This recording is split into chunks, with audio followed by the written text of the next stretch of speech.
Good morning and welcome to the regularly scheduled meeting of the Board of Public Works for Friday, October 7th, 2016. Vice President Repenning, Davis, and Jacinto are present. Vice President Repenning, we have a quorum. May we start with Bureau introductions, please, starting with Bureau of Street Services. Good morning, Tim Tyson, Bureau of Street Services. Good morning, Angelica Samayo with the Bureau of Contract Administration. Good morning, Ruben Flamenco, Bureau of Street Lighting. Good morning, Chris Johnson, Bureau of Engineering. Good morning, Daniel McKay, Bureau of Sanitation. Good morning, Ted Jordan, Public Works General Counsel. Fernando Campos, Executive Officer. Vice President Repenning, we received speaker cards under General Public Comment.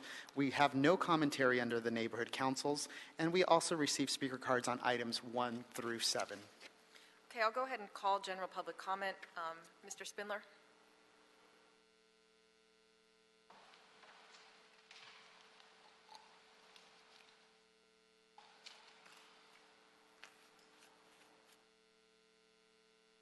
Okay, the pig will address. Well, look at your little clock. Imagine, this entire bureau can't make a timer clock work so pigs can know how much time is on the clock. And yet, as you see here, a fucking free phone can tell time better than you. Also, I'm glad to see that the president, Kevin James, has decided to quit the board. Yes, thank you so much.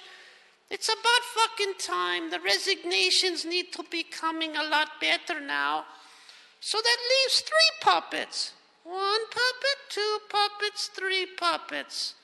Yes, that's why I'm here. Today is a puppet meeting for only staff puppets. See, they're trying to make the clock work. See, they can't make it clerk. Nobody here knows how anything works. This city is broken. That's why nothing in this fucking city functions. Just like that clock. $8,000 down the shitter. But it's okay. Later on, I'll show you how to steal $26 million. How many of you would like a free $26 million check? All you have to do is come here. Yes, it's on the agenda. Isn't that wonderful? You don't have to work. Money for nothing and your checks for free. Yes, that is the theme song for the Board of Public Works. The biggest puppet show in all of Los Angeles, next to the North Valley Planning Commission, which is ran by degenerate criminals. But we're here about planning. They're going to kill thousands of trees. Don't believe them. They're going to kill every fucking tree they can. They're going to lie. Believe the pig. Don't trust these pigs.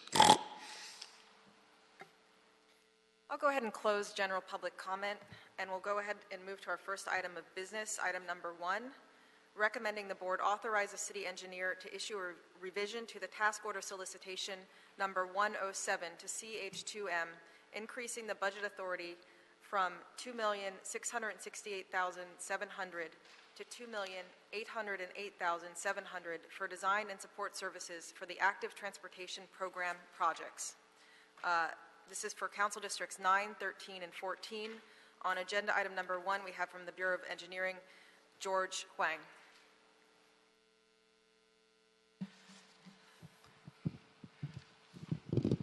Hi, good morning, Commissioners. My name is George Huang. I'm from the Bureau of Engineering, Street and Stormwater Improvement Division.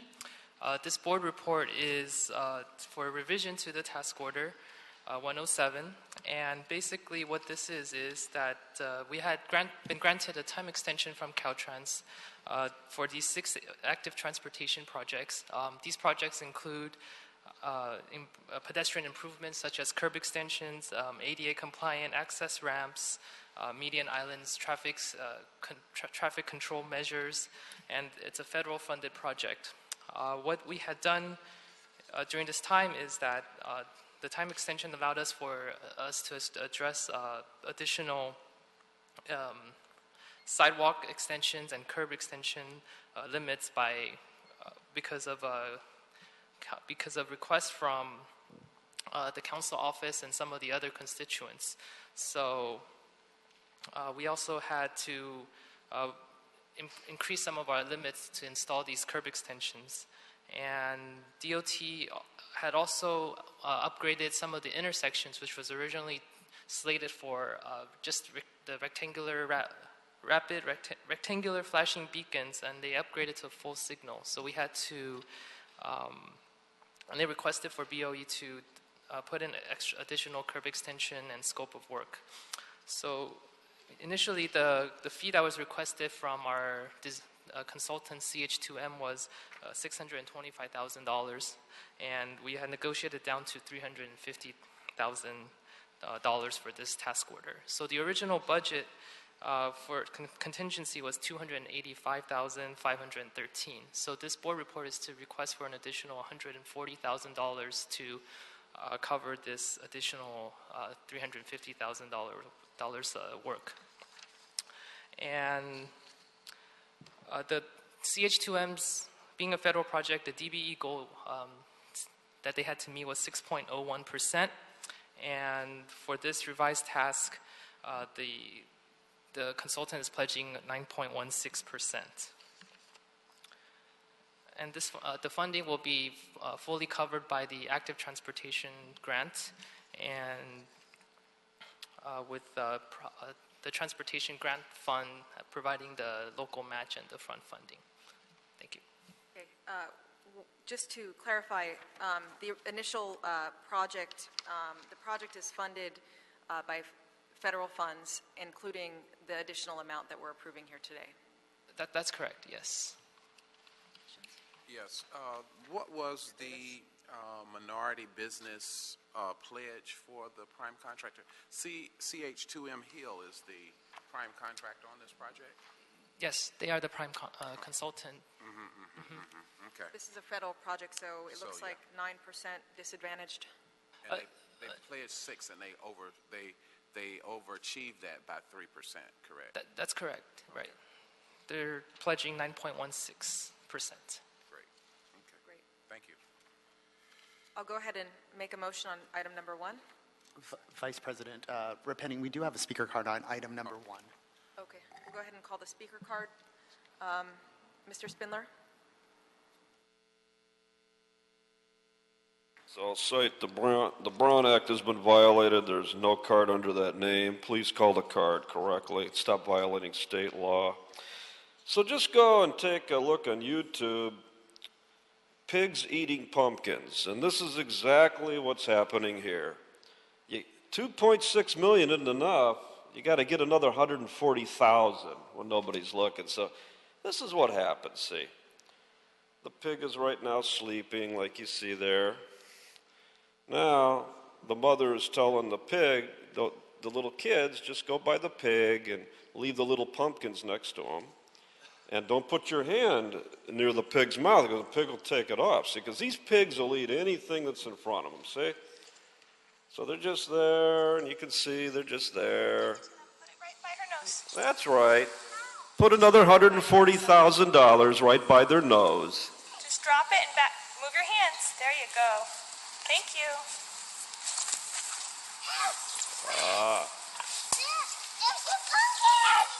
Now you see? There you go. There you go. Eat, little piggy contractor.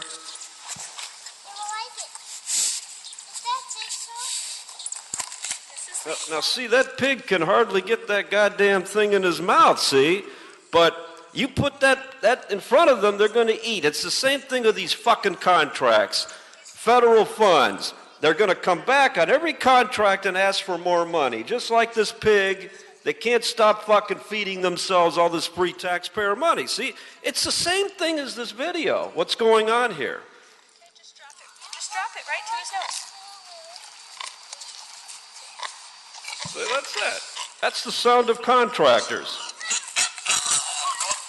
Lulu got it. Now, did you hear that? That was 2 contractors trying to get the same little pumpkin, see? The same little extension. So all we got here is greedy pigs being fed too much money that they can't even use.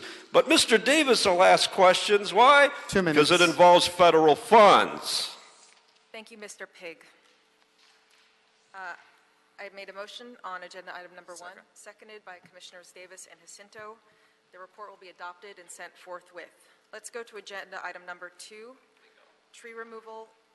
This is in CD 14 from the Bureau of Street Services, 700 through 900 block South Los Angeles Street. Recommending the board, number 1, find that the tree removal classifies as operation, repair, maintenance, or minor alteration of existing street, sidewalk, and gutter involving negligible or no expansion of use beyond that previously existing, and does not involve the removal of a scenic resource.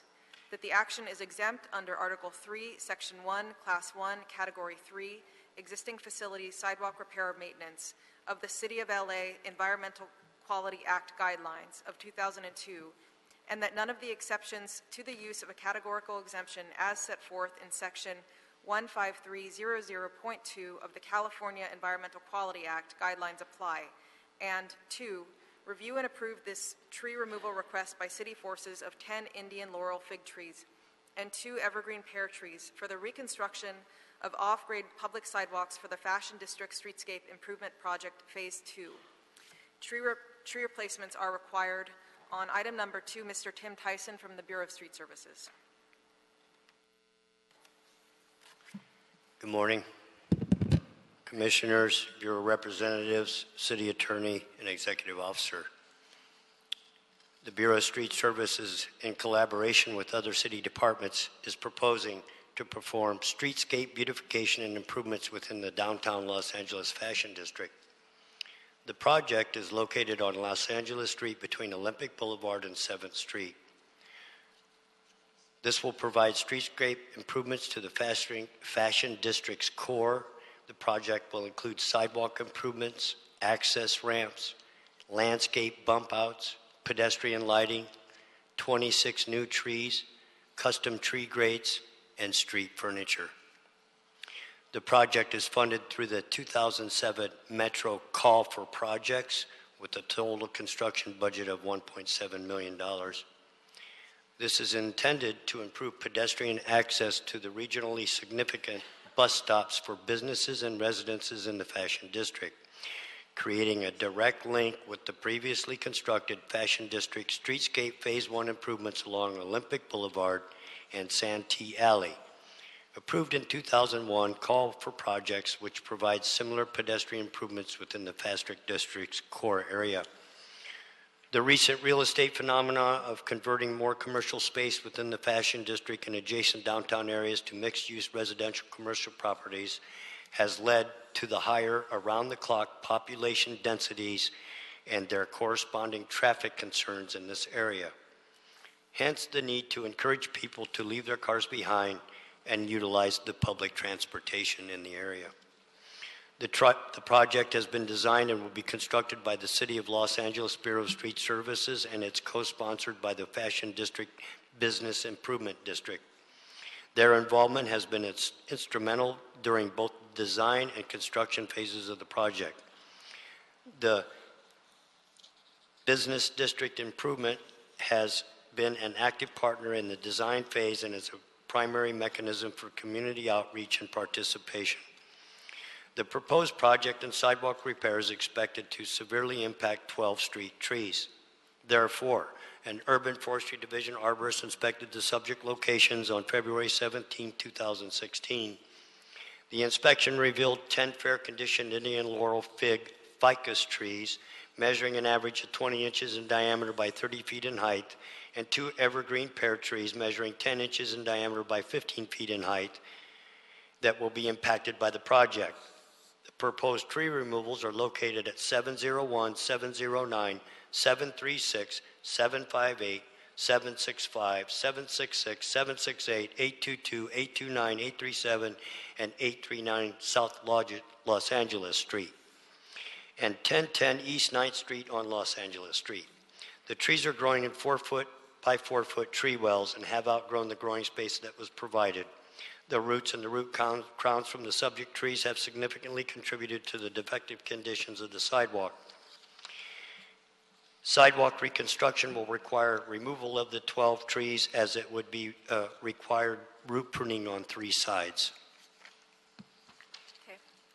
Are you done? The subject tree removals were physically posted on February 25th, 2016.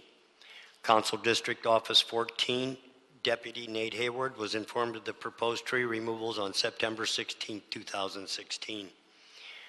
The Business Improvement District was informed of the proposed tree removals. The BID, Business Improvement District, will notify the Bureau of any tree removal objections received. Proposed tree removal was also placed on the Bureau of Street Services tree removal notification system, and all were notified of the hearing today. The Community Forest Advisory Committee was also notified. There will be replanting. They're removing 10, or proposing to remove 10, and actually will be replanting 26 trees, 21, yes, 26. So well above the 2-to-1 replacement policy. And the locations are as follows. 6 trees will be planted at 110 East 9th Street. 2 trees at 940 and 944 South Los Angeles. 1 at 934 South Los Angeles. 2 at 926 South Los Angeles. 1 at 910 South Los Angeles. 2 at 749 South Los Angeles. 1 at 709 Los Angeles, South Los Angeles. 1 at 766 South Los Angeles Street, 1 at 758 South Los Angeles Street, 1 at 718 South Los Angeles Street, 1 at 706 and 708 South Los Angeles Street, 1 at 704 South Los Angeles Street, 1 at 701 Los Angeles Street. The location for the evergreen pears on South Los Angeles Street are as follows. 1 at 839 South Los Angeles, 1 at 837, 1 at 833, 1 at 821, and 1 at 860. These 26 trees shall be planted to comply with the Board of Public Works 2-to-1 replacement policy. The trees will be 36-inch box-sized trees. And I have other information here. The Fashion District BID to water and maintain the trees for 5 years. The Business Improvement District already has tree trimming and watering program for the area. This is a design and build project, as I stated. The project is to create safer pedestrian access to the transit facilities and improving 6 bus stops with pedestrian lighting. Major construction to commence in January. Estimated is 12 weeks to install and do the work. The trees will be replaced in the winter of 2017. Thank you, Mr. Tyson. We have 2 speaker cards in on agenda item number 2. Go ahead and call Ms. Pamela Pearson.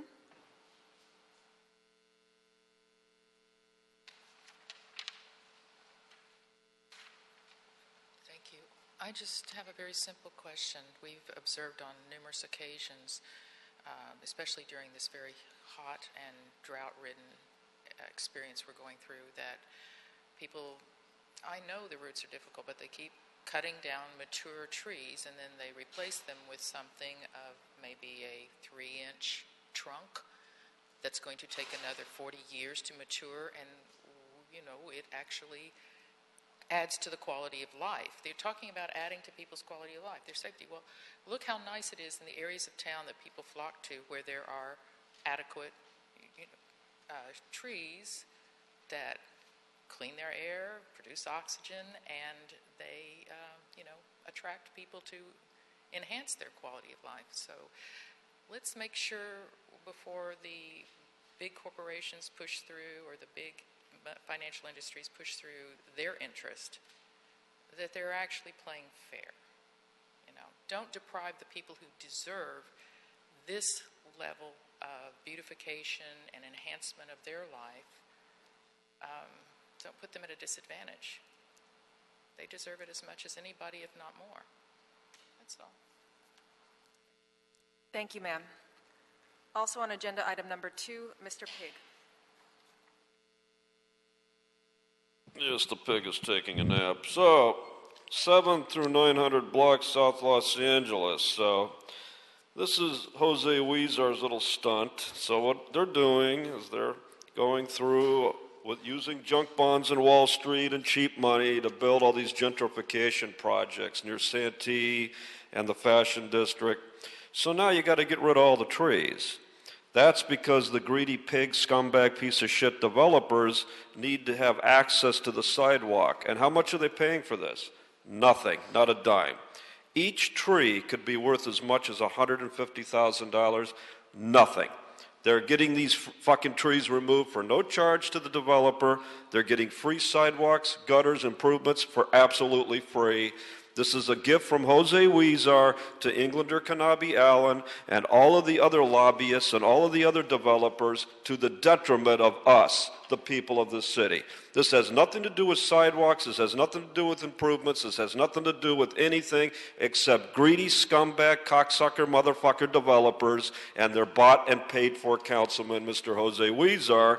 That is an absolute piece of shit. Because I go to all of these planning meetings when he does these projects, and he's doing it without parking. They're waiving the parking. They're doing spot zoning. And now they go to this board. And by the way, Ms. Repenning always shows up to those meetings. Every meeting I go to, she's sitting in the back taking notes so she can come over here and coordinate this budget to help the developers get more free shit. And that's why she's sitting in the chair, because she's the one behind the throne. The usual puppet, Kevin James, he don't know a goddamn thing. He just goes, hey, I'm Kevin James. I'm openly gay. I'm a Republican, and one day I want to be a councilman. The rest of the fucking time, the operators are here operating the machines and the levers. These cocksuckers are taking our trees, and we're getting nothing in tax dollars for it. What a fucking disgrace. 2 minutes. Okay, Mr. Tyson.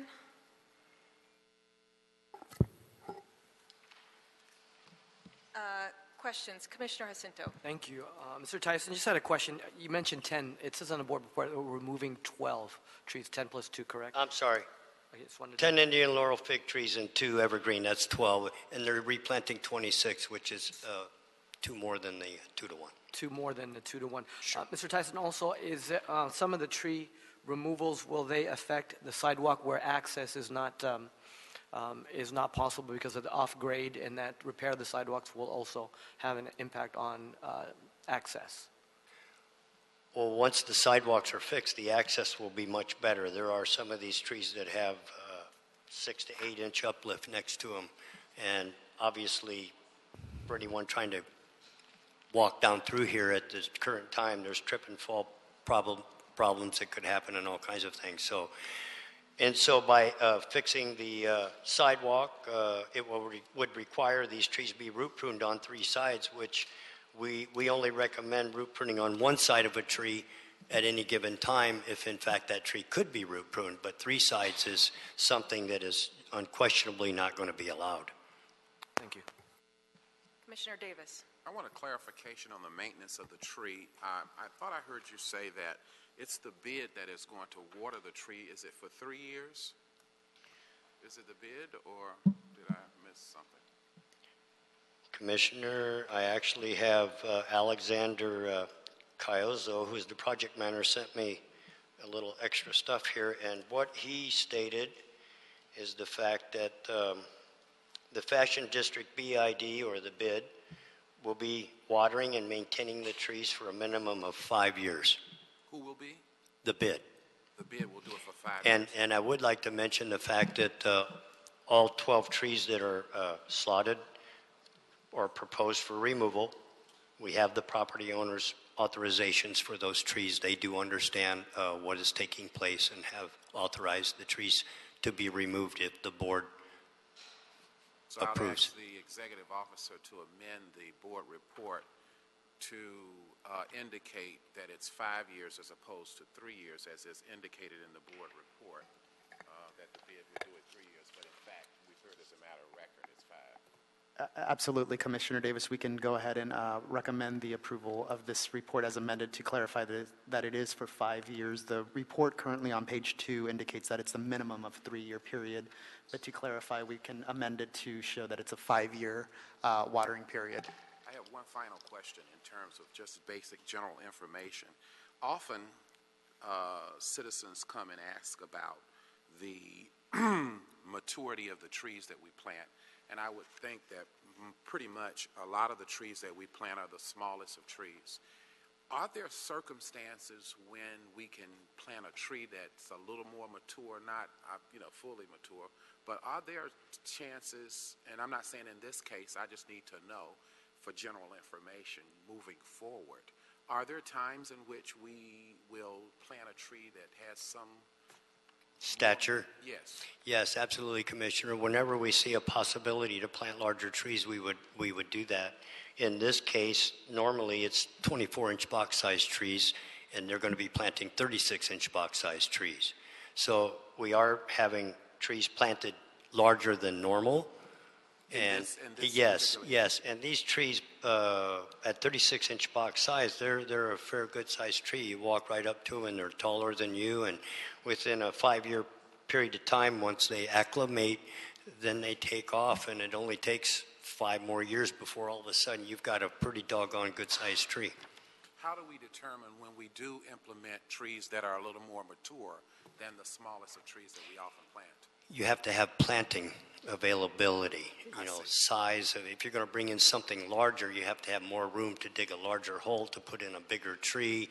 And we're limited with the areas where we do these things. And so we can't tear out all the curb and half the street and do all those kind of things to bring in larger trees.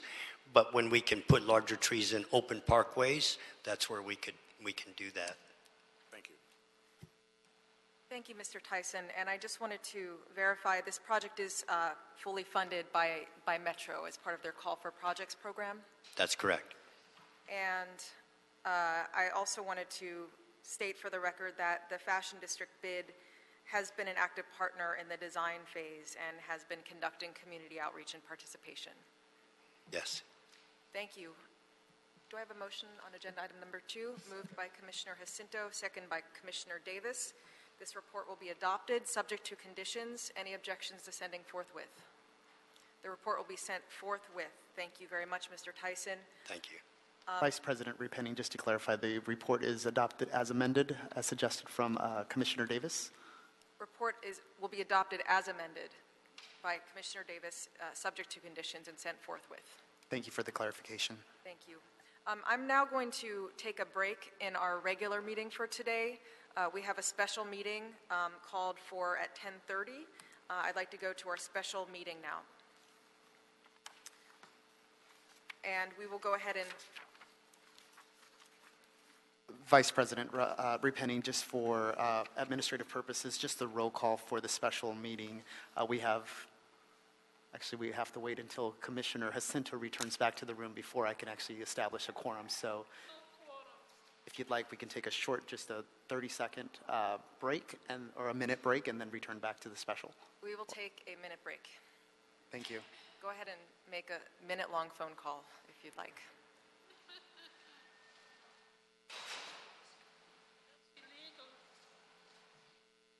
Once somebody leaves and breaks the quorum, the meeting must be over with, but they don't care.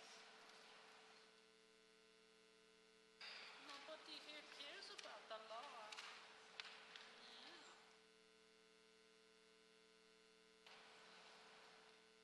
See the left, you should have recessed the meeting.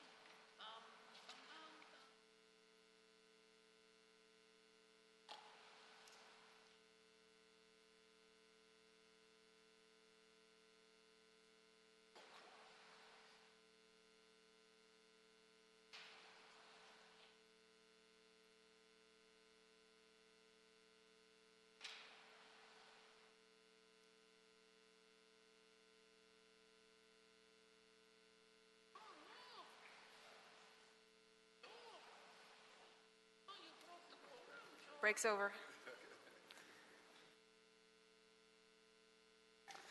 So now that we have Commissioner Jacinto back in the room, thank you all for your patience. So just a quick roll call. Vice President Repenning, Commissioner Davis, Commissioner Jacinto are in the room. We do have a quorum. Vice President Repenning, you have a quorum. We don't have to go through bureau introductions. We did receive speaker cards under general public comment, no commentary under the neighborhood councils, and we also received speaker cards under special item number 1. Okay, I'll go ahead and call our first item of business, item number 1, and CD 14, Lugo Fire Emergency Removal of Debris at 2900 East Lugo Street. From the Bureau of Sanitation, recommending that the board, number one, authorize the Bureau of Sanitation to support the Los Angeles Fire Department in its emergency response work at 2900 Lugo Street, Los Angeles 90023, a privately owned facility that processes construction and demolition waste and that is regulated by the Department of Building and Safety via the local enforcement agency permitting program. Number two, requests that the Bureau of Sanitation continue its close coordination on this work with LAFD, DBS, the Office of the Mayor, the City Attorney, Council District 14, and any other relevant city departments and/or agencies. Number three, requests that the Bureau of Sanitation report back to the board within 14 calendar days with a status update to include the scope of work that has been completed, the scope of the remaining work deemed to be necessary, and the costs and funding sources associated with that work, which is expected to involve runoff water quality testing, debris testing, removal and disposal of approximately 7,000 tons of construction and demolition debris, and four, upon conclusion of the work at 2900 Lugo Street, requests that the Bureau of Sanitation report the results of the work completed at 2900 Lugo Street to the board and to the City Council. LAFD and Bureau of Sanitation have estimated the total cost for removal of the debris to be between $2.5 and $5 million, depending on the composition of the materials in debris piles. On agenda item number one, we have from the Bureau of Sanitation, Alex Halou, and from the Los Angeles Fire Department, we have Chief Philip Flegel. Good morning, Madam President. Good morning, Commissioner Jacinto. Good morning, Commissioner Davis, Executive Officer, Mr. City Attorney, Bureau Executives, Alex Halou for LA Sanitation. On Wednesday, September 17, a fire broke out at a construction and demolition processing facility. The facility is located on 2900 Lugo Street. I have attached a picture of the location of the facility just to give you an example of the tight space where the facility is located next to businesses. I also have attached some pictures of the smoldering that's taken effect. The Los Angeles Fire Department responded to the fire and did a great job of containing the fire within the facility and prevented it from jumping over to adjacent businesses. Due to the size of the facility and the different piles of debris on the premises, the LA Fire has not been able to completely extinguish the fire. And that's in those pictures, 1, 2, you could see the smoldering that's taken place. On the other 3 and 4 give you the scope of things at the facility. Today, at the board, we are joined by Chief Philip Flegel of the LAFD. He's here to provide you a background of the situation, when it started, what LAFD has done to date, what is the situation as of this morning, and what is LAFD is asking this board to do.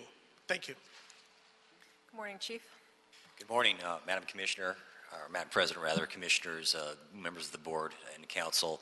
My name is Philip Flegel. I'm a Deputy Chief, Los Angeles Fire Department, in charge of the Central Bureau. What I'm here today is to pledge my support and also hopefully for your recommendation to go ahead and pass the motion 323 in regards to the Lugo incident. This fire occurred almost a month ago on September 17th, 2016. It was a large rubbish pile fire that we responded to. Put the fire out and try to overhaul it as best we can.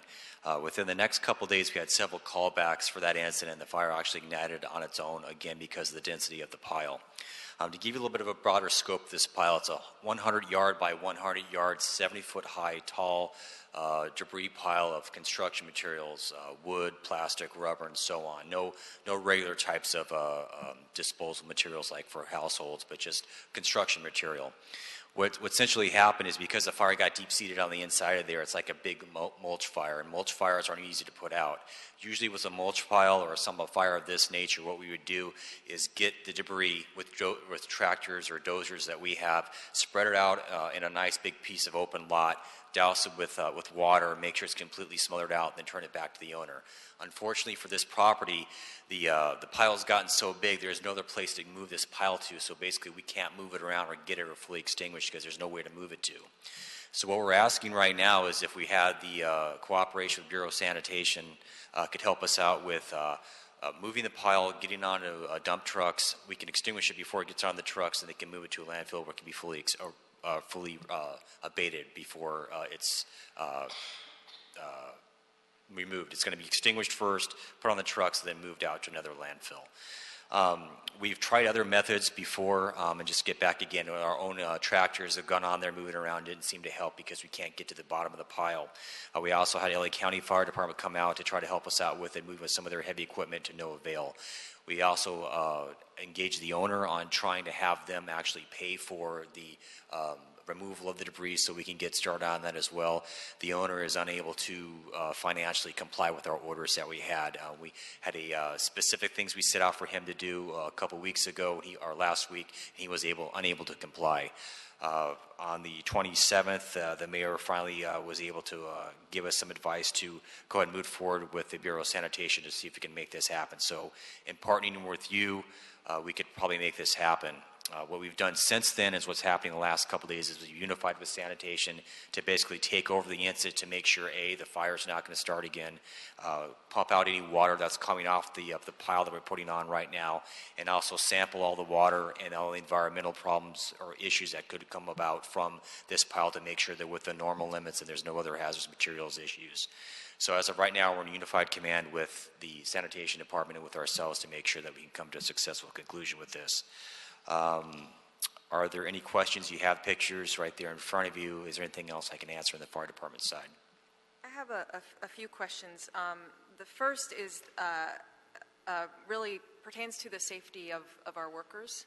And I think I heard you say that the materials will be extinguished before our sanitation workers will be handling it. Is that correct? That's correct. And it's a very good question, and let me elaborate more into that. We have our hazardous materials experts from the fire department that have been there and have done preliminary testing, and we also have EPA, Bureau of Sanitation, and some other chemists there or whatever to check the water, the pile for asbestos. Okay, we'll back up. The pile doesn't have any asbestos in it at this time that we've noted. The smoke or steam that's coming off it right now is not really hazardous to the environment. It's typical carbon smoke. The groundwater has been tested for any type of hazardous materials and so on and so forth. There's nothing above normal limits. The only thing we have found is some pathogen, E. coli type stuff in the water itself, which is being handled, and it is not really that big of a threat. And so we're making sure we also have safety stations on the site there for decontamination of any boots. There's safety masks there. There's a safety briefing done by us to the fire department and to other workers that go there before they go on site to make sure they're safe before they leave, go and work and come back. And at this point in time, is there any danger of the fire becoming a threat to the general public? No, and that's one thing I failed to cover is we've had one of the reasons for the urgency and why this is still an emergency, in my opinion, well, it is still an emergency, is because we've had a fire resource on scene of this incident since September 16th, and we continue to keep one there for 24 hours a day to make sure that nothing happens. And it's simply a precautionary thing, and because the fire flares up, we'll knock it down, or it smolders more, we'll knock it down and stay on scene to make sure it doesn't go anywhere. I wanted to ask a couple of questions as well about the funding for this project. What are the steps that we are taking? This is a privately owned facility, and we can get into that in a few minutes. But what are the steps that we're going to be taking as a city to recoup the expenditures that we're making in addressing this fire? You know, when Chief Legal has been over this event for some time, Commissioner, he tried to tap into funding from outside sources such as EPA, like we do on hazardous waste sites and things like that. In this case, the city attorney is working on something that they're probably more better to speak. For us, what we are pledging is we will utilize our funds from the Solid Waste Resources Revenue Fund as an upfront, and we would seek reimbursement back from the owner, from his insurance company, with the help of the city attorney. And as a last resort, if we can get something from other outside agencies, we will be asking the general fund for help. Can you speak a little bit, Alex, about the conditions on this site that may have led to the fire? You know, the chief is the incident commander. Sanitation, I just want to make sure, is we are working under the auspices of the LAFD. So for the safety of our employees, we are going to follow all the procedures that's set by the fire department. The LA sanitation staff are expert and well-trained handling solid material. So that's why the request, I believe, came to the Board of Public Works to help our sister agency as one city. What we believe happening is like a mulch. This material has been piling on the site. And if you look at it from a chemical engineering, it's a big vessel and the material is at the bottom. So on the outside, you have all these concrete that have basically shaped a vessel where he has the concrete and some wood, but the trapping the material inside, and with the humidity and other factors, the fire started at the bottom and went to the top. The fire department, again, I believe have done an excellent job when you look at the facility and the picture, preventing it from spreading could easily have jumped. But what happened is in this case that it's smoldering because they can't reach to the bottom of the pile. The fire department, as Chief mentioned, has spread the pile from about 70 foot high down to about 30 and 35 feet, but they still need to get to the bottom. They need the assistance. So the owner of the business is one of our permitted haulers for construction and demo materials, correct? He has several trucks that are permitted to haul debris, but he could be hauling into any facility. It's not part of this one. The facility itself is certified used to be certified as a construction demolition processing facility. So he has two types. He has the permit that he has for the facility to operate really comes under from the state car recycle, and that's managed under the local enforcement agency and building and safety. Sanitation does not get involved in these things. For the AB 939 fee, that's the hauling part that we get involved in. We do not get involved in the facility permit itself. Is building and safety here today? Have you seen them? Can you come on forward, sir?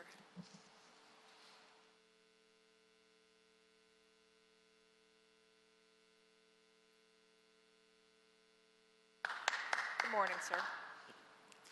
Good morning. My name is Dave Thompson. I am the program manager for the local enforcement agency. My agency is in charge with inspecting solid waste facilities within the city of Los Angeles. We get our authority through CalRecycle, and we enforce Title 14 and Title 27 of the California Code of Regulations for solid waste. This facility, Clean Up America, had a permit with us to take 174 tons of construction and demolition material per day. About a year ago, we had some issues with the site, and all of a sudden, we had a huge mountain of material on site between when we did our one inspection to the following one. Since then, we have been following our progression on our enforcement orders. We start with listing in our inspection reports. We've gone to notice and order, to stipulated agreement. Each time he has failed to comply, we've issued him a cease and desist order in one of our inspection reports to no longer accept material. We are currently working with City Attorney's Office right now on the official cease and desist order that will no longer accept material, have to clean up the site. If they were going to continue operating, once the site is clean, they would have to come back and apply for a higher level permit. But that will happen once everything's cleaned up. A lot of this was brought on by the operators going through a bankruptcy. And I don't know exactly how it happened with the material, but we had this huge pile, and we've been going through our civil process to try to correct it. Unfortunately, this is where we had the fire right after we've issued the cease and desist. So. Okay, thank you. Commissioner Davis. In terms of those who have given testimony so far, It seems as if our findings are inconclusive in terms of how the fire started. Is that correct? Yeah, as of this time, as far as how the fire started, we do not have the report back from arson yet. That's correct. Okay, so we really don't know if there's some potentially hazardous waste kind of issues at the bottom of this or not. Obviously, it would be a scientific process by which we could determine once we are able to do it what it is. What I want to say is that I think that in terms of the response that we have received from Bureau of Sanitation in terms of our plan and our strategy to recoup our money, it sounds as a sound plan for me in terms of exploring the possibility of getting it back from the insurance company of the vendor, of the hauler. And I would hope deeply that we would be successful in being able to do that. And then I think most importantly, it is important that we expedite this action to better manage this situation immediately because we do realize the urgency of this circumstance. So I think that we are prepared in terms of our strategy on one hand, and I appreciate you bringing this to us at this point in time because it appears to me that it is time for us to execute some plan, some more aggressive plan to more efficiently manage the circumstance. And hopefully you will let us know at some point if it's at all possible for us to know what the findings are conclusively once you're able to determine that. Yes, we will, sir. Commissioner Jacinto. Thank you, Chief, and Alex, thank you for the response from Fire Department and from Bureau of Sanitation, and for the reps from Bureau or Department of Building and Safety. You know, I'm going to focus on the process and our management of the process from the violations, it seems, and the ability of the owner to operate, you know, a safe facility. I think we're at the point where we have no other recourse, and we had not been aggressive enough in our management of the violations of the business owner, and finding ourselves in a tough place. It's not a good situation that we have to deal with a fire of this magnitude. I think even looking at the mound, the mass of this vessel, that it's hard to understand how we let it get to this point through enforcement or lack of enforcement. It's unfortunate. And so, you know, I join my colleagues in saying that we appreciate the response to date, but we have to go back and understand what happened where we didn't take enough action on behalf of the public to create a better facility or situation that obviously resulted in something, a fire that we don't know how it started. It could have happened either way. So I lament this situation because I think that enforcement, and I believe our city to be an enforcement prone as well, or that's what we want to do. And here we are reacting to something that I don't think we managed well up front. So those are my comments. Alex?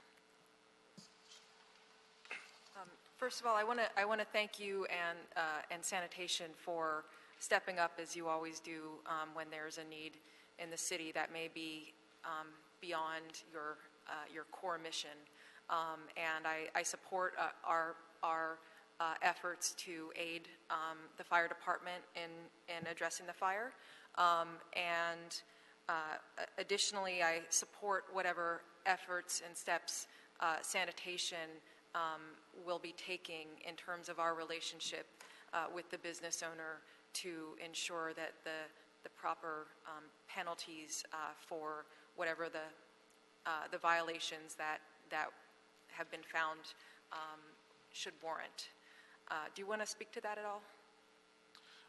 You know, and for sanitation, we deal in this situation. We do not permit the facility, so it's hard for me to speak on the permitting side. We are being asked to come in and assist the fire department in putting the flames basically out. So our operation plan, which we'll have to develop if you approved us to proceed, we'll have to develop an operation plan that we will be submitting to the fire department for approval. That will include how we manage the site, how we handle with the water, how do we remove the debris, how we spread it, how to make sure our employees are safe, how to take sampling, the air, water sampling, as well as the solid material. That's really what our expertise comes in. Unfortunately, in this incident, the owner has violated certain rules that I understood Commissioner Jacinto and Davis has spoken to. And sanitation is where our mission is to protect the public health and environment. But one of the titles, we do not do the enforcement. But I appreciate the board's support. This is an environmental situation that this board is taking leadership on, and getting ahead of it and providing the fire department with the resources that they need. As the chief has mentioned, they really tried every single venue. They tried their own dozers, they tried the county, they tried the EPA, and of course, sanitation is in the house, and sanitation is part of the city, and we really want to be partners to help them, because I know when something happened, when my son basically fainted, and he was 2 years old, he was eating a grape. The first thing I did was call the LA Fire Department, and they responded. So I know they respond quickly when there is a fire. We want to be there for them when they need sanitation. And I appreciate this board leadership on this and making this happen. Okay, thank you very much, Alex. Thank you, Chief. Thank you, Building and Safety and City Attorney. You may all be seated. I do have a speaker card on agenda item number 1 of the special meeting. Mr. Pig.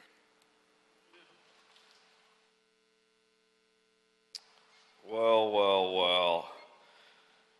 Google, Mr. Vidovich, Vidovich. Who's he? Well, you see, citywatchla.com, fraudulent LAFD inspections. How much did the mayor know, and when did he know it? October the 3rd. What's today? October the 7th. See, these inspections are not happening. You never asked the LAFD what their inspection log showed. So all of these violations are occurring all over the city. LAFD doesn't inspect on a regular basis, and they get paid overtime for inspections that never even took place in some cases. Now, in any city in America, what you just heard right now, in any other city except this city, the FBI right now would open a grand jury. Right now. Except this city. For some fucking reason, you guys can just go and give $5 million of taxpayer money to bail out a private bankrupt company that you have authorized to collect waste. And nobody from the Times, nobody from the press is here to give a fuck about this. The reason this happens is because you're covering it up. But since it came out, now, to cover your ass, you have an emergency meeting. Oh, there's a fire. Let's put it out. It's a fire with water and possible E. coli. Yes. Now we give a shit. How long's it been burning? When was the inspection log, right? Well, those probably went up in the fire too. You people are beyond a disgrace. Now you're endangering the lives and safety of thousands of people. It's because of you and your mayor. That's why. Colleagues, I'd like to go ahead and make a motion on agenda item number 1 of today's special meeting. Is there a second? Ms. Vice President, I believe we do have another additional speaker card on the special item number 1 that came in after our roll call. I do have a Ms. card Pearson? on special for public comment, which I will call after we have disposed of this item. My apologies, you're correct. Thank you, Mr. Campos. Can I have a second on? Yeah, I will second it, and I want to say as this issue has come before us, how critical it is, and we realize it, and we have heard each and every person, both those in the public and our professionals here in the city. And I want to underscore that I don't want to get into the issue of playing psychic network. None of us knows, including the professionals who've been trained, specifically how this issue originated as of yet. And we have had the promise and we have made the specific request of our city employees, specifically the fire department and the Bureau of Sanitation, And also, we continuously welcome any other additional information from building and safety as it relates to the scientific findings of what has originated. To that end, I will emphasize that nothing is more urgent than moving expeditiously to collaborate with all of the responsible city departments that are here to make sure that we resolve expeditiously this problem. So I certainly second your motion, Chairman, President Repenning, and that we move forward to restore public safety as it relates to the fire in general. And in particular, we will expect the findings when they get them. I don't want a psychic network evaluation. I want a scientific finding, and I want the adequate and responsible time dedicated to that finding, as our departments always do. So again, I second your motion. This item will be adopted. Any objections to sending it forthwith? Okay, this item will be sent forthwith. Thank you very much to everyone who's involved. Please be safe out there. We'll look forward to your report back in 2 weeks. Returning to our, on our special meeting, I'm going to go ahead and call public comment. I have 2 cards today for public comment. Go ahead and call Ms. Pamela Pearson.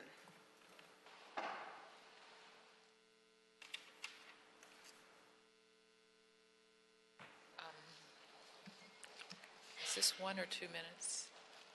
2 minutes, ma'am. Thank you. Okay. I appreciate the discussion on the previous item. This is the view from my house over Van Nuys Boulevard when the Santa Clarita fire was coming down over the mountains. And it's very, very disconcerting to worry that your neighbors and yours and everybody in the public who's being transported across the hills is exposed to the potential for a life-threatening situation. So, in addition, I also have experience with people who work for the Fashion District, because this is their concept of beautification of my property. And as we all know from the 1923 perpetual easement that was issued to develop the Mulholland Highway, that land is retained in title to the pertinent property owners, and the easement is granted expressly for the thoroughfare, not to be transferred, not to be land grabbed by another private citizen for his personal and exclusive use. But he seems to be persuaded that that is the state of affairs and has been very aggressive in asserting those falsities by constructing a 4-inch non-compliant, non-standard, and non-permitted gas line on my property. And I have implored all of the possible enforcement agencies, including, I believe, the appropriate street service enforcement agencies, to assist me in this matter, because in addition,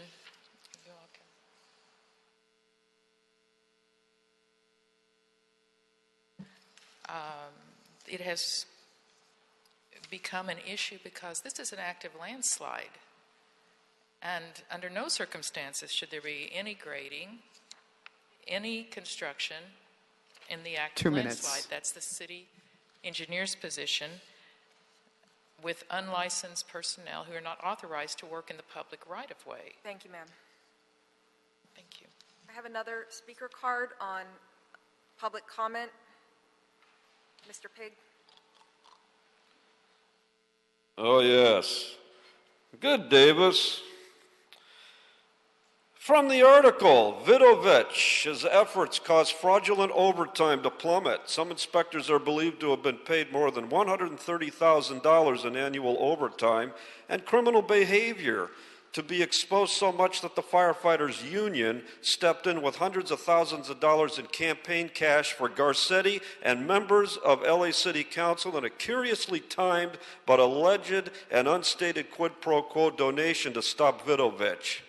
I have since read scores of statements from Vidovich supporters, alleging specific acts of fraud, including some that accuse the Garcetti-appointed LAFD chief Ralph Terrazas of knowing about the criminal activity but doing nothing about it internally or not reporting it to the district attorney's office for further investigation. Oh yeah, no, we know. We know. You and your little friends at the press conference, we know all about it. We know all about it. See, and that's why Mr. Quiet Man, when the quiet man speaks, that's when the quiet man knows we know. You don't have the inspection log. You never asked for the inspection log. You would have done your fucking job and done your inspections, you would have discovered this. But you didn't give a shit, and it's in CD 14. It's in Mr. Weezar's district, and nobody gives a fuck about anybody except the campaign donors in that district. If that was my district, I would want to know, okay, $5 million in a bankruptcy and you're going to charge an insurance company? The insurance company is going to sue the city to get the money back from you because you failed to do the fire inspections that they insured. Remember, they have to be insured with reasonable assurances that you're doing inspections. Once you don't have the inspections, they're going to sue you to recover the money and punitive damages, dummy. You're not going to get the money back. It's going to cost the city another $10 million in punitive damages. Mr. Executive Officer, have we cleared the desk on today's special meeting? On the special meeting, we just need to close out the neighborhood council commentary. No comments have been received. Okay, I'll go ahead and close neighborhood council commentary, and we'll go ahead and adjourn the special meeting and return to our regularly scheduled meeting for today. I'm going to go ahead and go to agenda item number 4. The mayor has approved and authorized the board to execute a letter of agreement with American Restore Incorporated to install a 2-inch minimum thickness Yuko floor 404 topping system at the Central LA Recycling and Transfer Station. I'll go ahead and make a motion on agenda item number 4. Oh, pardon me. I believe we do have a speaker card on item number 4, regular. Okay, Mr. Pig. Yeah.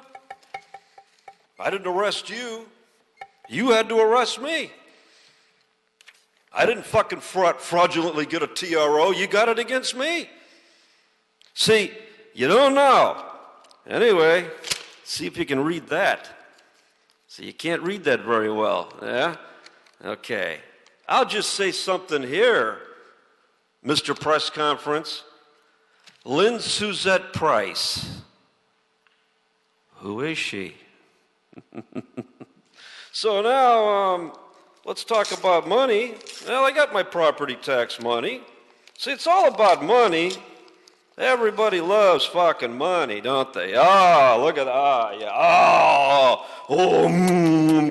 That's all these fuckers are about. Take our money and this bullshit here. Here's my tax bill. This should only be $2,400, but it's $3,500 because I have to give $2,000 for my property taxes and another $1,500 and all of this assessment shit. All of this assessment shit. Who they funnel through the county, they funnel it through the city, they funnel it through the departments, they funnel it through this place, and that's how they get this money on this agenda item, by taking it and wringing our necks for stupid shit called special assessment districts and voted indebtedness. This place is a babble, a towering babble of fucking fraud and deceit and stealing and corruption like you won't believe. And that goddamn fire chief, he got fired, that man, Mr. Vidovich, for telling the truth. And another man I want to mention, his name is Duck Wynn. Captain Duck Wynn of the LA Fire Department, another hero who had the guts to come forward. Not like you guys. Mr. Duck Wynn, an honorable man. Thank you, Mr. Pig. I'll go ahead and move on agenda item number 2. Seconded by Commissioner Jacinto. The item will be approved. Any objections to sending it forthwith? The item will be approved and sent forthwith. Agenda item number 5. The Mayor and City Council have approved and authorized the Board to award and execute Amendment Number 1 to the Personal Services Contract with Pacific Sewer Maintenance Corporation and Route Tamers a joint venture to provide sewer chemical root control treatment, extending the original contract 3 additional years after the expiration of the current term, and increasing the contract ceiling to $14 million. I'll go ahead and make a motion on agenda item number 5. We do have a speaker card, Madam Vice President. Freudian slip. Mr. Pig on number 5. No, it's actually not a Freudian slip. It's just not paying attention. So we're going to raise it from what to 14 million? What was it before? I don't know. Well, somebody knows. That's the important thing is the campaign donors know. So if anybody can text Englander, Kanabi, and Allen, ask them what the contract was before and how much it's been increased. We just want to know how much it increased to. 3 additional years for root tamers. Oh, okay. That's the people that tame roots. And how do we tame roots? Remember the tree man says you can't cut tree roots back? Well, you can do it as long as you want to do it, but if you want to cut the tree down, you can't cut any of the roots down and the whole tree must come down, right? So today it's one thing, today it's another. I'd like to know what the net increase is. Yes, thank you very much. Thank you very much, Mr. Pig. I'll go ahead and make a motion on agenda item number 5. Seconded by Commissioner Davis. The item will be approved. Any objections to sending it forthwith? The item will be approved and sent forthwith. Let's go ahead to agenda item number 6. Robertson's transmitting release of stop notice in the amount of $2,894.56 for furnishing ready-mix concrete, rock, and/or sand materials in connection with the East Valley Solid Resources Management Complex tenant improvements in existing container repair project, contractor IPI Construction. I'll go ahead and make a motion on agenda item, another speaker card. We do have another speaker card on this one. Mr. Pig on number 6. Yes, how nice. See, maybe one day you get used to, let me call the speaker card before well, we can't, nobody ever talks here. Now, $2.8 million for mixing concrete, rock, and sand. Oh, that's a lot of money.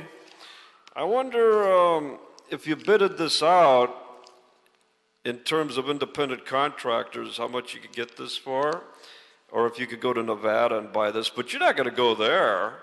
That would save money. You don't want to do that. So, campaign donors, 6, citizens of LA, 0. A bad score today. Thank you, Mr. Pig. I'll go ahead and make a motion on agenda item number 6, seconded by Commissioner Jacinto. The item will be received. Any objections to sending it forthwith? The item will be sent forthwith.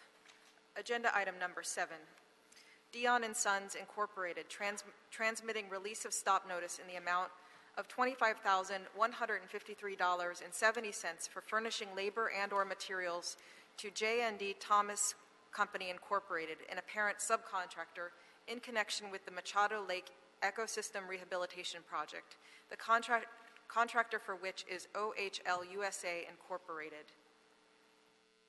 Do I have a motion on agenda item number 7? Moved by Madam Commissioner. Vice President, again, sorry, speaker card. Mr. Pig, how are we doing on Mr. Pig's time?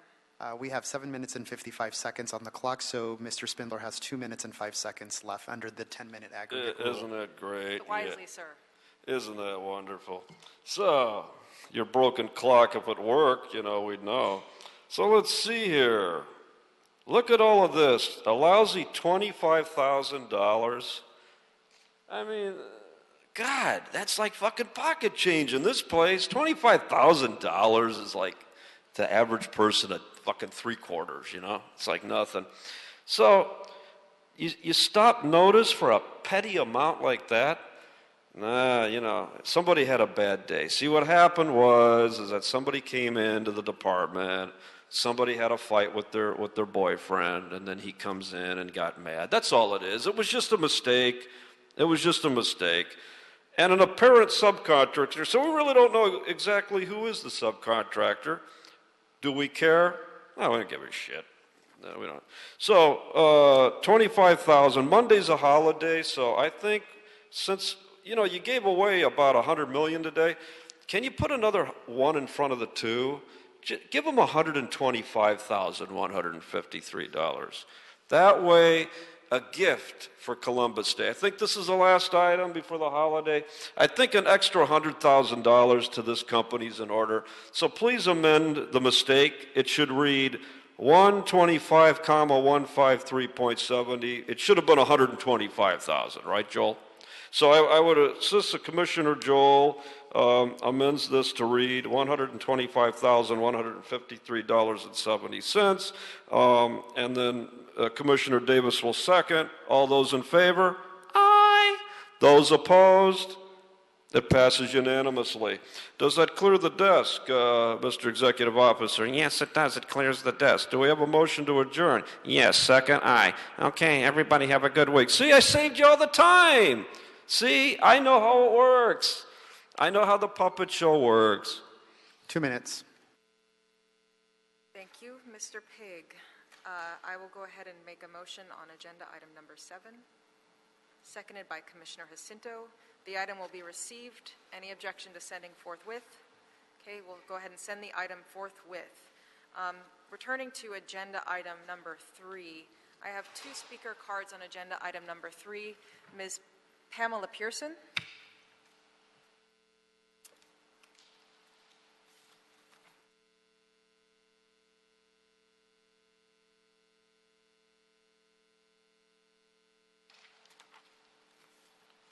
Please excuse me, I'm not familiar with this process, so I'm just trying to implore you for your assistance in your ability and your right to enforce the law. But I did want to make sure that the committee was provided with the map of the area that's obtained from the City Bureau of Engineering that clearly demarcates all of the surveyed property lines. These are known to all of the property owners as well as the city, and would appreciate being able to have this Public Works assist me in removing this very dangerous pipeline from an area where it could create a massive landslide if it explodes, or a hillside fire. But to the trees, I'm also trying to create a good canopy on my property and have done quite a bit of research in investing in mature trees to do so. So I would implore the city, when the developers come, that's part of the cost of their doing business. If they're going to cut down decades of growth of trees, then what I observed was they'll take the same 3-inch trunk tree from a 2-foot box and put it in a 3-foot box and try to sell it to me for twice as much. I said, no, I want it measured by the dimension of the trunk. That tells me what I'm investing in, and I think the city deserves the same consideration. It's probably not good for the bottom line for the developers, but I assure you it's really good for the city. Anywhere we go, even if we drive a rocket down the center of a south central Los Angeles area, they deserve to get their beautiful tree canopy back. It is really important. I don't think we can do enough. And there are many trees that are incredibly drought tolerant. There are the Australian trees that grow very rapidly. And we have native trees. 2 minutes. So, thank you. Thank you, ma'am. Mr. Pig, on agenda item number 3, I'm informed by the city attorney that you have 5 seconds left. However, I may grant you 30 seconds if you would like to take a longer time to speak. Wow, unprecedented. Yes, David Rue has sold out. So everybody at home, cross out David Rue as good councilman. He's been corrupted now. Because you go to number 4 on the agenda, he's killing trees to put new single-family home construction in. So, David Rue, you sold out. I'm really disappointed with you. Go fuck yourself and this project. It's terrible. So now we have 14 corrupted people. Thank you, Mr. Pig. Agenda item number 3, pertains to Council District 4. It's a tree removal at 1659 North Marley Drive. Recommending the board, 1, find that this project is categorically exempt under Article 3, Section 1, Class 3, Category 1 of the city's Environmental Quality Act guidelines, and there is no substantial evidence the proposed project will have a significant effect on the environment and is in compliance with the California Environmental Quality Act.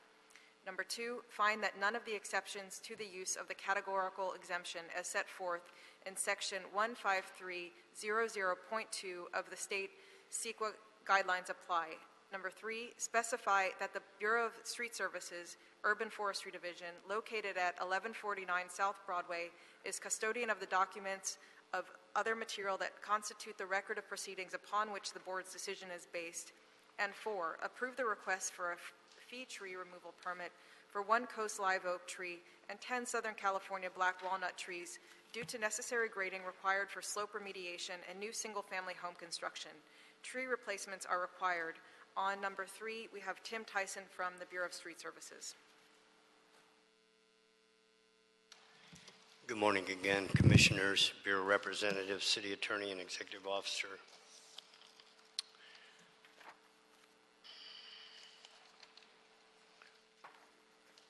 Robert Morley, the applicant, who is here in the hall with us, contacted the Bureau 6/29/2015 for this project. At 1659 North Marley Drive, the developer is constructing a new single-family residence, and the parcel measures 21,351 square feet. The proposed development site is a vacant lot located in Hollywood Hills of the city of Los Angeles. Most of the site is a steep east-facing slope. The Bureau of Street Services informed the applicant to obtain the services of a Los Angeles Municipal Code-defined tree expert to evaluate the property's impacts to the site's native protected trees. The applicant acquired the services of Mr. Kerry Norman, registered consulting arborist. Mr. Norman's report indicates the property contains 17 native protected trees, of which 3 are Coast Live Oak trees and 14 California black walnuts. The proposed tree removals, tree number 3, Coast Live Oak tree, and 10, numbers 4 and 8 through 16, Southern California black walnuts, measuring approximately 6 to 11 inches in diameter by 25 to 28 feet in height, range from fair to good health. The specific quantities and locations are indicated in the attached site maps. 11 of the protected trees will be directly impacted by the project's grading in order to construct the development on the property. There are 3 off-site trees that are black walnuts. Trees number 5, 6, and 7. These trees will not be impacted or encroached upon. There are 2 remaining Coast Live Oak trees that will be retained on the property. One is a 13-inch caliper and one's a 16-inch caliper. They are actually the largest trees on the property other than the 1 black walnut tree, tree number 17, with a cumulative diameter of 24 inches that will be retained on the property as well. That tree is up at the very top of the slope. They will be putting in retaining walls to hold the hillside and to develop it into a buildable lot. The Bureau of Street Services reviewed the report and agrees with Mr. Norman's assessment. Bureau Arborist inspected the location on August 24, 2016, and found the trees in the property condition are as stated in the protected tree report. The Bureau agrees reasonable development of the property requires the removal of the 11 trees. Again, numbers 3, 4, and 8 through 16. Sylvia Martinez, Field Deputy of the 4th Council District, was contacted and informed of the tree removal request September 23, 2016. The Council Office would notify the Bureau of any tree removal objections. The applicant shall plant 40 1-gallon size Southern California black walnut trees and 4 24-inch box-sized coast live oak trees on the site to replace the removed trees. The survival of the tree replacements shall be guaranteed for a period of 3 years by bond. If the board approves the protected tree removal, the tree removal permit shall be issued by Bureau of Street Services upon notification of the Bureau of Engineering that the bond has been posted. Upon issuance of the protected tree removal permit, the Bureau shall be notified a minimum of 10 days prior to the day the protected tree removals occur. The applicant's tree expert shall be on site the day of the tree removals to ensure the proper trees are removed. A Bureau arborist will arrange an on-site meeting with the applicant or their tree expert the following day the protected trees are removed. The applicant, in conjunction with the project's landscape architect or tree expert, shall be responsible to ensure the tree removal permit tree replacement conditions are in compliance. Replacement tree planting shall follow the landscape plan to the fullest extent possible. The Bureau shall be notified no later than 5 days after the completion of the tree replacements. A Bureau arborist will make arrangements to visit the site and approve the tree replacements as being in compliance with the permit conditions within 5 working days of the notification of planting completion. The Bureau shall be notified immediately if any permit conditions have been violated or cannot be fulfilled. Failure to comply with this requirement may result in fines or legal actions. The reason why they are 1 gallon size Southern California black walnut trees is that's the size that's available at the nursery of this species of tree. They're very difficult to propagate, and yet the Bureau would like to see the trees that are being removed be replaced in kind. That's why it's 41 gallon, which can be all planted as one like little group of trees that will all grow back up. As you look at the photos there of the trees numbers 8 through 16, that's a group of walnut trees that would represent what these trees could become in the future. Therefore, the Bureau requests that the board approve the request for reasonable development of this property and the removal of these trees. Thank you very much, Mr. Tyson. Commissioner Jacinto. Thank you. Tim, thanks for the report. On the replacement of the coast live oak, it's a 4-to-1 replacement. Yes. The recommended condition is 4 24-inch box size coast live oak. Is that a standard size? Is there a larger size? Obviously, with the one that we're removing, is there an opportunity to have a larger box size of a coast live oak? It's a fairly steep slope, and it's hard to get larger box size up on a slope and whatnot to plant them. So, but if the board deems it necessary, we can upgrade these to 36-inch box size trees, these 4 coast live oaks. You know, I asked that because, again, the canopy that we lose from that one, and it is it a mature, I'm sorry, the one that we're removing? Actually, the one that's being removed is only 6 inches in diameter, which is only 2 inches larger than what qualifies a tree to be a protected tree. Okay. Well, I would raise a question to the developer in good faith if they would like to. Is it our condition that we put on ourselves for the 24-inch, correct? Yes. Okay. Now I'm going to stay with that 24-inch then. Thank you. Thank you, Commissioner Jacinto.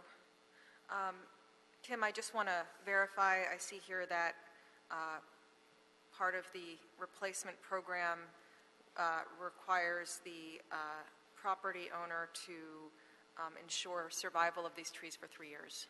Absolutely. The bond, once the bond is put into place, in order for the property owner to get his bond back, he has to contact us back at the end of 3 years and prove that all these trees are still there, surviving and doing very well. Thank you very much, Mr. Tyson.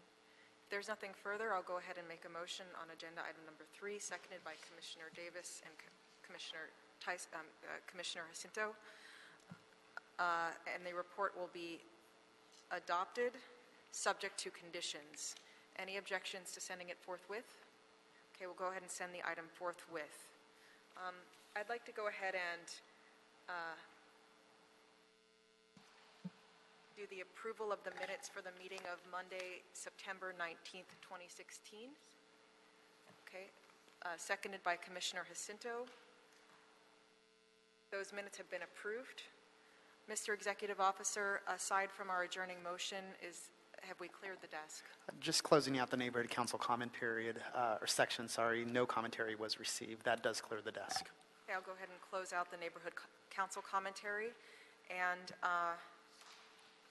we will be adjourning today's meeting in honor of Emmanuel P. Boger, who passed away from a terrible car accident on September 23rd, 2016, just 3 days after his 30th birthday and just 2 days after passing probation as a management assistant at our Bureau of Contract Administration. Very tragic news. Commissioner Davis. It is with the greatest sadness that we adjourn in the memory of the Bureau of Contract Administration employee Emmanuel P. Boger. Emmanuel, better known as Manny Pierce Boger, was born September 20th, 1986 in San Diego, California. Raised in Southern California, he attended Orangewood Academy in high school and later graduated from Concordia University with a bachelor's degree in finance. He was an Orange County resident for most of his life. Manny moved to Los Angeles in early 2016. Prior to his career with the city of Los Angeles, Manny was a professional audio sound engineer who traveled across the country serving Christian television and Adventist media productions. He worked with a number of church media teams throughout Los Angeles County, Orange County, and the Inland Empire. His passion about human spirit and his caring nature was evident in all that he did, and especially with outreach programs in Grandma's House of Hope and Welcome Home Christian Ministries, where he served as one of the corporate officers. He was also involved in 100 Black Men of Orange County and the Sickle Cell Foundation of Orange County. On March 21st, 2016, Manny began his City of Los Angeles career as a management assistant with the Department of Public Works in the Bureau of Contract Administration.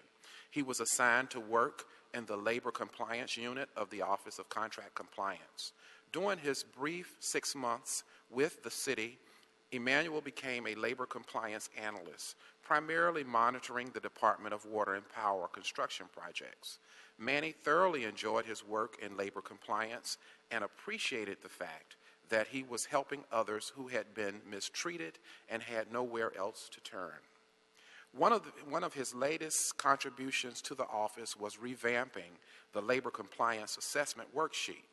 This is a significant achievement which will help to ensure for years to come that workers who have been cheated are paid the wages they have earned. Manny celebrated his 30th birthday with his co-workers and the following day passed probation. He truly enjoyed his new job and his co-workers. He made friends easily and was a joy to be around.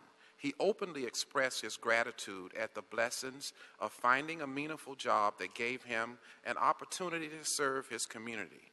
Manny had a unique balance that allowed him to be a singing, dancing, goofball 1 minute, and a hard-as-nails professional the next. Manny enjoyed making music, sound engineering, gardening, reading, and golf.